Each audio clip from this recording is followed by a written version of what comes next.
இயேசு ஜீவிக்கிறார். சுவிசேஷ ஊழியம் வழங்கும் ஜீவ வார்த்தைகள். கிறிஸ்துவில் பிரியமானவர்களே, ஆண்டவராகிய இயேசு கிறிஸ்து நாமத்தில் உங்களை யாவரையும் அன்போடு வாழ்த்தி வரவேற்கிறோம். இயேசு ஜீவிக்கிறார் ஊழியத்தின் சார்பாக இந்த நாளிலும் ஜீவ வார்த்தைகள் என்கிற நிகழ்ச்சிக்கு வந்திருக்கிற உங்களை கர்த்தர் ஆசீர்வதிப்பாராக. மறவாமல் ஒவ்வொரு வாரமும் இதே நாள் இதே நேரத்தில் இந்த வார்த்தைகளை கேளுங்கள், அநேகர் கேட்க செய்யுங்கள். ஊழியத்திலே எங்களை நீங்கள் பயன்படுத்த விரும்பினாலும், எங்களுடைய வளரும் செடி பத்திரிகை தேவையானாலும், எங்களுடைய வெளியீடுகள் தேவையானாலும் எங்களோடு தொடர்பு கொள்ளுங்கள். கர்த்தர் நம்மை ஆசீர்வதிப்பாராக. இந்த நாளிலும் உங்களுக்காக வேதாகமத்திலிருந்து ஒரு பகுதியை வாசிக்கிறேன். ஜெபத்துடன் கேளுங்கள். 2 ராஜாக்கள் 6ஆம் அதிகாரம் 5ஆம் வசனத்தை உங்களுக்காக நான் வாசிக்கிறேன். ஒருவன் ஒரு உத்திரத்தை வெட்டி வீழ்த்துகையில் கோடரி தண்ணீரில் விழுந்தது. ஒரு தீர்க்கதரிசி உத்திரத்தை வெட்டி வீழ்த்தும் போது கோடரி தண்ணீரில் விழுந்து விட்டது. இந்த வார்த்தையை கேட்டுக்கொண்டிருக்கிற அன்பு நேச பிள்ளைகளே, தீர்க்கதரிசி புத்திரர் தாங்கள் இருக்கிற இடம் நெருக்கமாக இருக்கிறது என்று சொல்லி தங்களுக்காக ஒரு கூடாரங்களை அமைக்க வேண்டும் என்று நதி ஓரத்திலே உத்திரங்களை வெட்டும்படி வந்தார்கள். தீர்க்கதரிசி கூட வருகிறார். அவ்விதமாக மரங்களை வெட்டி கொண்டிருக்கும் போது ஒருவன் வெட்டுகிறான். விழ வேண்டியது மரம், ஆனால் விழுந்ததோ கோடாரி. ஆண்டவர் இன்றைக்கு நம்ம கொடுக்கிற ஆலோசனை என்ன என்று சொன்னால், இங்கே தேவனுடைய வார்த்தை சார்ந்த தீர்க்கதரிசி புத்திரர், தேவனுடைய பிள்ளைகள் என்கிறதை நாம் அறிகிறோம். அவர்கள் எடுத்திருக்கிற முயற்சி என்ன? மரத்தை வீழ்த்த வேண்டும். ஆனால் விழுந்தது என்ன? அவருடைய கோடரி விழுந்து விட்டது. அதாவது வேலை செய்ய முடியாதபடி, தொடர்ந்து காரியங்களை நடப்பிக்க முடியாதபடி அவர்களுக்கே அது தடையாக, அல்லது அவர்களே விழுந்து விட்ட ஒரு நிலையிலே வந்து விட்டதை பார்க்கிறோம். இந்த வார்த்தையை கேட்டுக்கொண்டிருக்கிற அருமையான கர்த்தருடைய பிள்ளைகளே, நீங்களும் கூட உங்களுடைய வாழ்க்கையிலே செய்யும்படி நினைத்த காரியம் ஒன்று, ஆனால் நடந்திருப்பது அதற்கு விரோதமாய் வேறொன்று. அது நிமித்தம் சோர்ந்து போன நிலையிலே நான் என்னெல்லாம் திட்டமிட்டிருந்தேன், எப்படியெல்லாம் திட்டமிட்டிருந்தேன், ஆனால் காரியங்கள் இப்படி ஆகிவிட்டதே என்று சொல்லி நீங்கள் வேதனையோடு கேட்டுக்கொண்டிருக்கிறதை ஆவியானவர் அறிகிறார். விழ வேண்டியது மரம், ஆனால் விழுந்ததோ கோடரி, அல்லது விழுந்ததோ நீங்கள். வீழ்த்தும்படி புறப்பட்ட நீங்கள் விழுந்து கிடக்கிறது என்ன? நீங்கள் வீழ்த்த வேண்டியவர்கள் அல்லவா? நீங்கள் ஜெயிக்க வேண்டியவர்கள் அல்லவா? நீங்கள் அழிக்க வேண்டியவர்கள் அல்லவா? ஆனால் நீங்கள் விழுந்து விட்டீர்களே, நீங்கள் சோரம் போய் விட்டீர்களே. உங்களை உயிர்ப்பிக்க கர்த்தர் வந்திருக்கிறார். உங்களை பலப்படுத்த கர்த்தர் வந்திருக்கிறார். நீங்கள் விழுந்து கிடப்பது எந்த விதத்திலும் தேவன் சம்மதிக்க முடியாது. ஆண்டவர் அதை சம்மதிக்கிறது இல்லை. ஒருவேளை இந்த வார்த்தையிலே நாம் வாசிக்கும் போது, அந்த மரங்களை விட்டு போனார்களே தீர்க்கதரிசிகள், தானாக தற்செயலா போய்விட்டார்களா என்று சொல்லி நீங்கள் கேட்பீர்களானால் இல்லை. அங்கே ஆண்டவருடைய வார்த்தை இருக்கிறது. எலிசா தீர்க்கதரிசியிலே அவர்கள் போக வேண்டும் என்று சொல்லி வந்து கேட்கிறார்கள். அவரும் நீங்கள் போங்கள் என்று சொல்லுகிறார். அப்படியானால் அவருடைய பிரயாணத்திலே கர்த்தருடைய வார்த்தை இருந்தது. எல்லாரும் புறப்பட்டு போகிறார்கள். அதிலே ஒருவன் சொல்லுகிறான், ஐயா நீங்களும் கூட வர வேண்டும். ஒருவேளை தீர்க்கதரிசிக்கு அங்கே வேலை இல்லை, மரவற்ற வேலையில் அவர் செய்ய வேண்டிய ஒரு காரியம் ஒன்று இல்லை. ஆனால் அவர் சொல்லுகிறார், நானும் வருகிறேன் என்று சொல்லுகிறார். அப்படியானால் இவருடைய பிரயாணத்திலே, இவருடைய தொழிலிலே தேவனுடைய வார்த்தையும் இருக்கிறது, தீர்க்கதரிசியும் இருக்கிறார், அதாவது தேவனும் இருக்கிறார். ஆனாலும் கோடாரி விழுந்து விட்டது.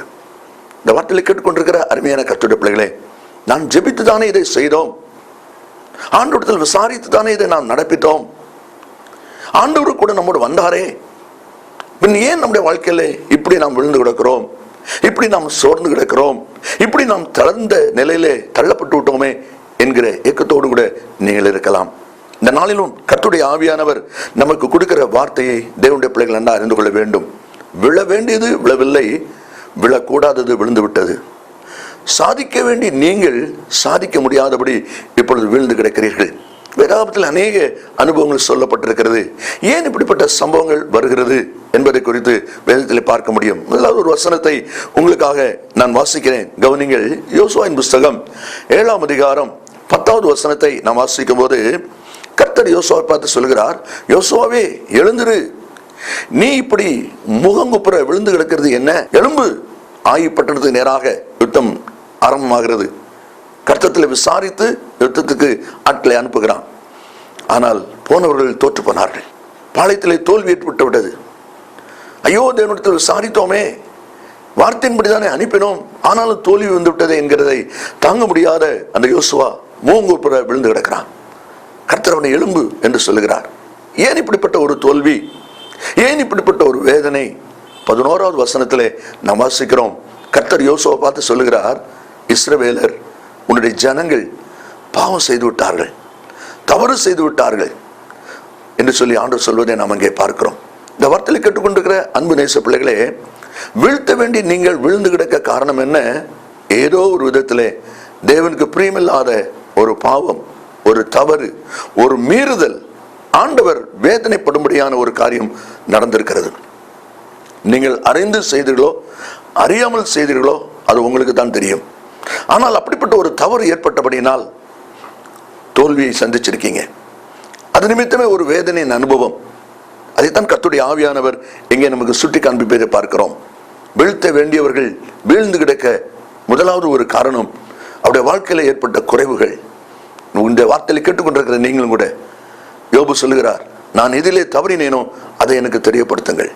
எந்த இடத்துல தவறுதல் வந்திருக்கிறது, எதிலே மீறுதல் வந்திருக்கிறது, எதிலே தேவனுடைய வார்த்தையின்படி செய்யாமல் உங்களுடைய மனவிதின்படி செய்திருக்கிறீர்கள் என்பதை யோசித்து நீங்கள் மனம் திரும்புவீர்களானால் மீண்டும் நீங்கள் கட்டப்படுவீர்கள், மீண்டும் நீங்கள் உயர்த்தப்படுவீர்கள். இதே யோசுவா அந்த தவறு செய்தது யார் என்பதை, ஆகான் என்பதை கண்டு அவனுடைய காரியத்தை சரி பண்ணின பிறகு மீண்டும் அதே யோசுவாவின் கூட்டம் ஜெயமெடுக்கிறதை நாம் அங்கே பார்க்கிறோம். நீங்களும் ஜெயிக்க முடியும். அதற்கு முன்பாக குறைவுகளை நீங்கள் சரி பண்ண வேண்டியது அவசியம். கர்த்தர் அதை உங்களிடத்தில் இந்த நாளில் எதிர்பார்க்கிறார். இரண்டாவதாக சங்கீத புஸ்தகம் 78ஆம் அதிகாரம் 9ஆம் வசனத்தை நாம் வாசிக்கும் போது அங்கே விதமாய் வாசிக்கிறோம். ஆயுதம் அணிந்த வில் வீரரான எபிராயிம் புத்திரர் யுத்த நாளிலே முதுகு காட்டினார்கள். நன்றாய் கவனிங்கள். ஆயுதம் அணிந்தவர்கள், வில் வீரர்கள், அனுபவசாலிகள். ஆனால் யுத்த நாள் வந்தபோது முதுகு காட்டுகிறார்கள். ஏன்? ஆயுதம் இல்லையா இருக்கிறது, யுத்தத்திலே அனுபவம் இல்லையா இருக்கிறது, பின் ஏன் யுத்த நாளிலே முதுகு காட்ட வேண்டும்? இந்த வார்த்தையை கேட்டுக்கொண்டு நீங்களும் கூட ஜெபிக்கவில்லையா? ஜெபிக்கிறோமே. ஆண்டுடைய சித்தம் இல்லையா? ஆண்டுடைய சித்தத்தின்படி தானே செய்தோம். ஆண்டவரிடத்தில் இந்த காரியத்தை ஒப்புக் கொடுக்கலையா? இல்லை, ஒப்புக் கொடுத்தானே செய்தோம். இதெல்லாம் நம்முடைய மனதில் ஏற்படுகிற கேள்விகள்.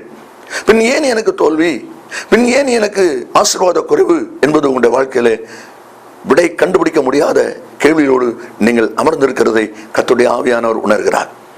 நன்றாய் கவனிங்கள்.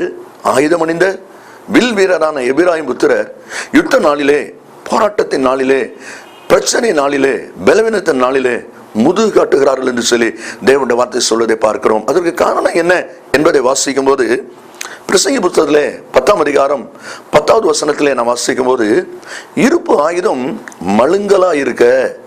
நன்றாய் கவனிங்கள். இருப்பு ஆயுதம் மழுங்கலா இருக்க.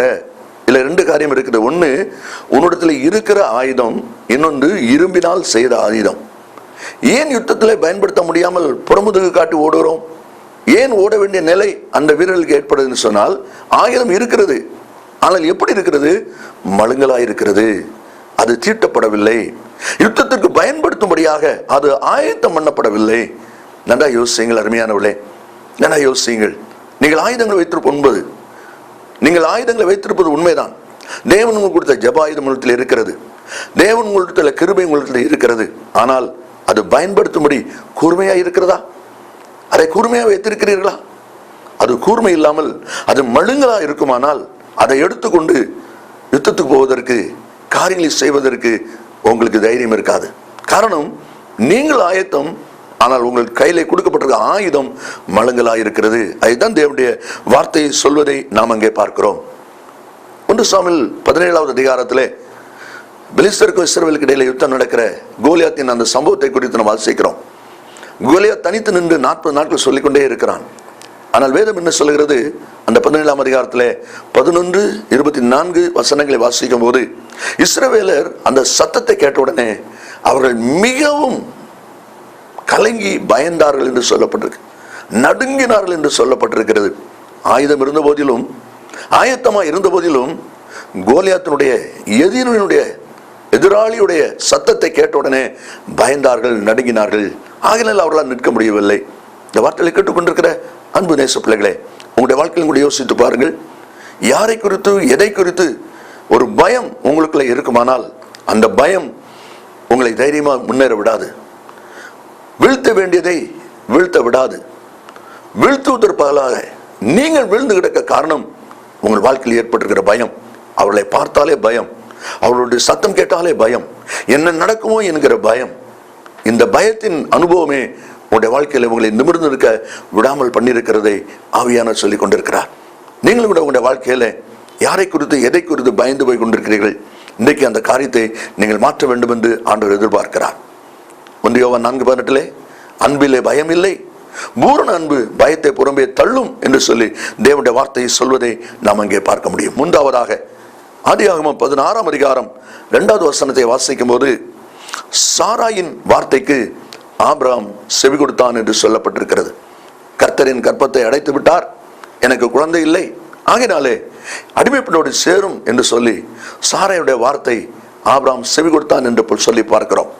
அந்த அதிகாரத்திலே பின்னாலே நீங்கள் வாசிப்பீர்களானால் ஆகார் இஸ்மவேலை பெற்றெடுக்கிறாள். அந்த மனுஷன் எப்படி இருப்பான் என்று சொல்லி 12வது வசனத்தில் வாசிக்கும் போது அவன் துஷ்ட மனுஷனாக இருப்பான் என்று சொல்லப்பட்டிருக்கிறது. இதே ஆபிராம் சாராய் சொல்லும் பொழுது என்ன செய்திருக்க வேண்டும்?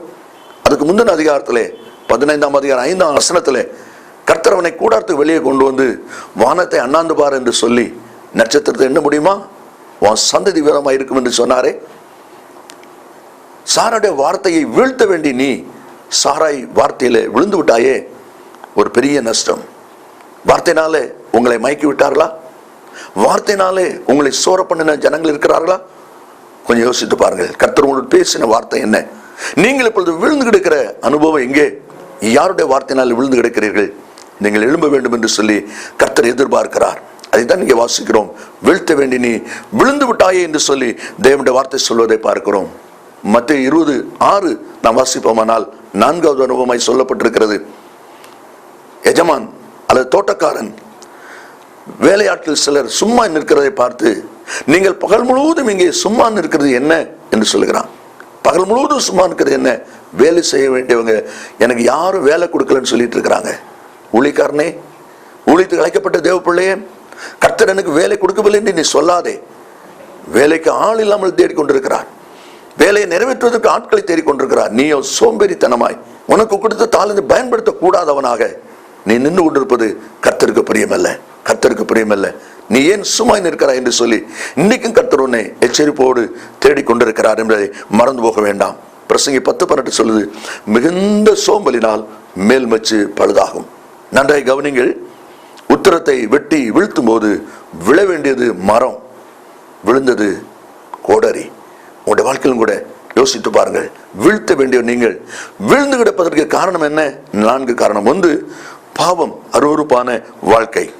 2வது, ஆயுதம் இருக்கிறது ஆனால் பயன்படுத்தும் விதமாய் கூர்மையாய் இல்லாதபடி மழுங்கலாய் இருக்கிறது. ஒரு பயம் உங்களை பிடித்திருக்கிறது. 3வது, தேவனுடைய வார்த்தையை விட்டுவிட்டு சாராய் வார்த்தைக்கு அவன் செவி கொடுத்தனாலே வீழ்ந்து போனான். கடைசியா, வேலை செய்ய வேண்டியவன் வேலை செய்வதற்கு இல்லாதபடி சோம்பேறித்தனமாய் தன்னை நஷ்டப்படுத்திக் கொண்டிருக்கிறான். இந்த வார்த்தையில் கேட்டுக்கொண்டிருக்கிற அன்பு கர்த்தர் பிள்ளைகளே, நீங்கள் இதிலே விழுந்தீர்கள். அதை உணர்ந்து இன்னைக்கு எழும்பியுள்ளா. இயேசு சீக்கிரம் வரப்போகிறார். நாம் ஜெபிப்போமா?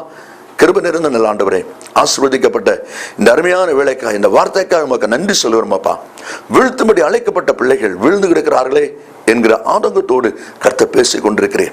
இந்த நேரத்தில் யார் யார் நாம் விழுந்து கிடக்கிறோம் என்று உணர்கிறார்களோ அவர்கள் தங்களை சரி பண்ணி தங்களை அர்ப்பணித்து மீண்டும் கம்பீரமாய் எழுந்து நிற்க கர்த்தர் உதவி செய்வீராக.